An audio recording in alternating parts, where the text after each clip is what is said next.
To all who come to this happy place, welcome. Disneyland is your land. Here age relives fond memories of the past, and here youth may savor the challenge and promise of the future. Disneyland is dedicated to the ideals, the dreams, and the hard facts that have created America, with the hope that it will be a source of joy and inspiration to all the world. Those were the words that Walt Disney said on July 17th, 1955, the day that they opened Disneyland to the public in California. And here we are in the Minecraft version of Disneyland on the Magical Dreams server. It is part of the MC Magic family of servers. They're an official partner. I've only just for the first time today explored this server and am kicking off, I guess what you could say would be maybe an irregular series of videos that I like to call Minecraft Disneyland. Now, like Minecraft Disney World, the purpose of the series is to explore the Minecraft recreation of these parks and talk a little bit about the real-life history of these parks. And I'm going to be approaching this series, I guess, a little bit differently, just by the nature of the fact that I've never been to Disneyland in California, so I don't have any personal history with the parks. However, you know, in all of my readings about Disney as a company and Walt as a person, I've read plenty about the parks themselves, and what better way to sort of kick off the series than to start here at, Disneyland, California, and talk about sort of the inception of the idea of Disneyland. Now, a lot of people know about the common story that is used to sort of tell the tale of how Disneyland became an idea in Walt's mind. And the story is that he was visiting Griffith Park with his two daughters one Sunday, and Sunday was the day that he spent with his daughters. And he was sitting on a bench sort of eating peanuts while his daughters were riding the carousel, and he just had this idea in his mind that why isn't there a place where families can go where both the kids and the adults can have fun together? And that's sort of the common story of the birth of the idea of Disneyland.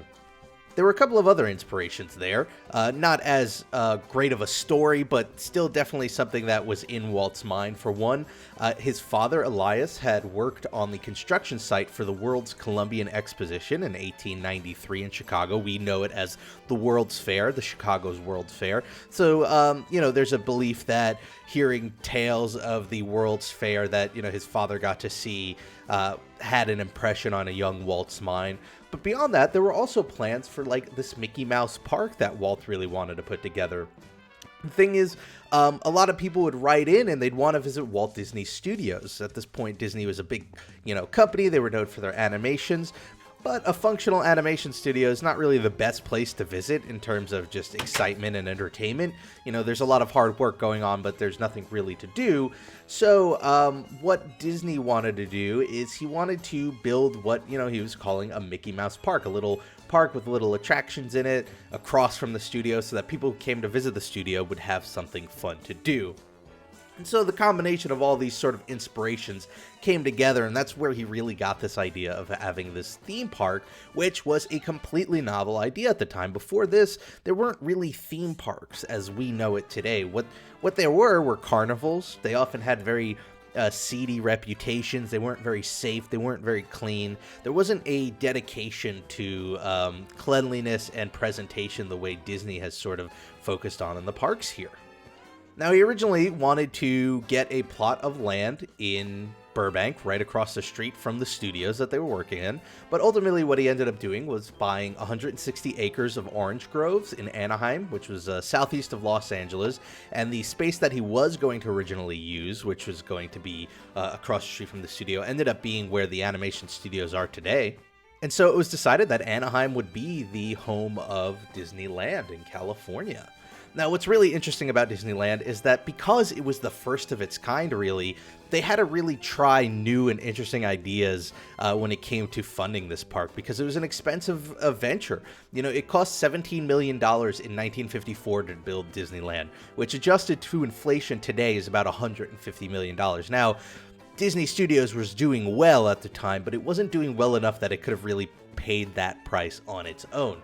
So what Disney did was actually really quite genius.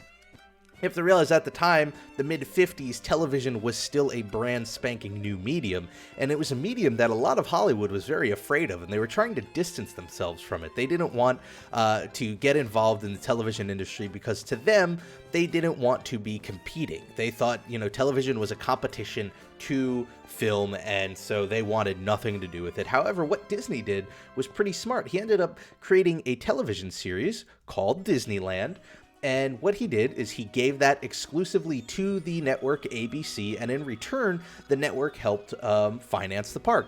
Now, Disney, sort of looking ahead of his time, didn't see television to be a threat. He saw it more to be a tool to help him, not just with the theme park business, but with the, animation business and the entertainment business. So each week, this Disneyland series would sort of not only entertain people, but it would promote this park that hadn't even been built yet. And so by the time that the park was actually opening, a lot of people already knew about Disneyland and they were excited to go see it. And it really helped hype up the attractions and the park as a whole. And so as a result, for the first 5 years of operation, Disney was actually owned by this incorporation called Disneyland Incorporated, and it was owned by Walt Disney Productions, Walt Disney himself, and Western Publishing and ABC Network. So it wasn't fully Disney owned at the time. However, over time, Disney began to buy out the remaining shares of it, and they bought it back until they eventually owned all of it.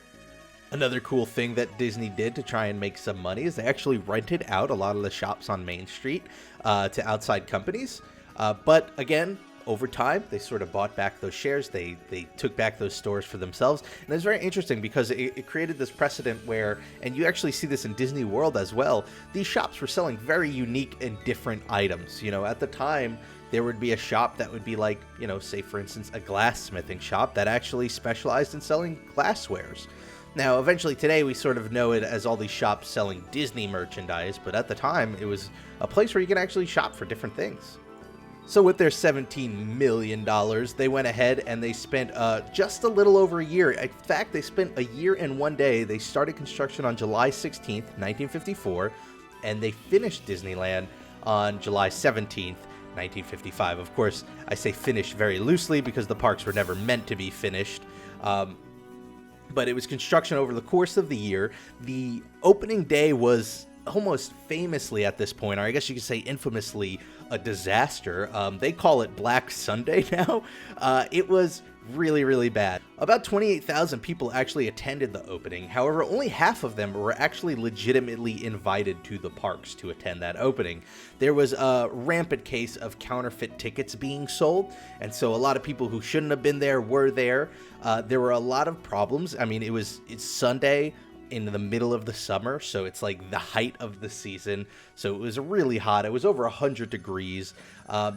There were like problems all over the place. For one, the asphalt that they had poured was so fresh that like women's heels were actually sinking into the soft asphalt. On top of that, there was a strike with the plumbers union, and as a result, Disney was only able to, by opening day, either finish the plumbing for like toilets and things like that, or water fountains. So Disney obviously opted for the toilets. Those got finished, but there were no running water fountains, and a lot of people mistakenly thought that this was like a very crude way for Pepsi to sell their soda, because at that point you couldn't drink water from the fountains, you had to go buy Pepsi.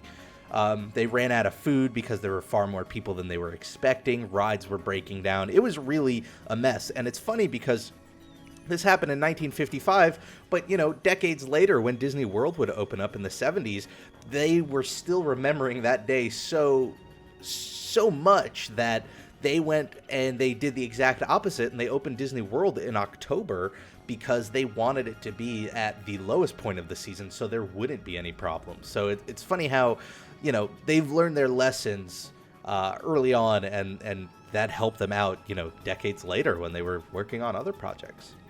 Anyway, I just wanted to give you a brief introduction to the history of Disneyland. It is such an important park, not just because it's providing entertainment for so many people each year from 1955 to today, but because it has such a great and rich history that puts it at the root of what we would consider the modern day theme park. Now, obviously, the series probably won't touch upon as many attractions as the Minecraft Disney World series. A lot of the Disney World rides that I've covered that are here in Disneyland as well, I've sort of talked about the Disneyland history already, but you could probably expect some more videos in the future featuring some Disneyland rides that aren't in Disney World in Florida.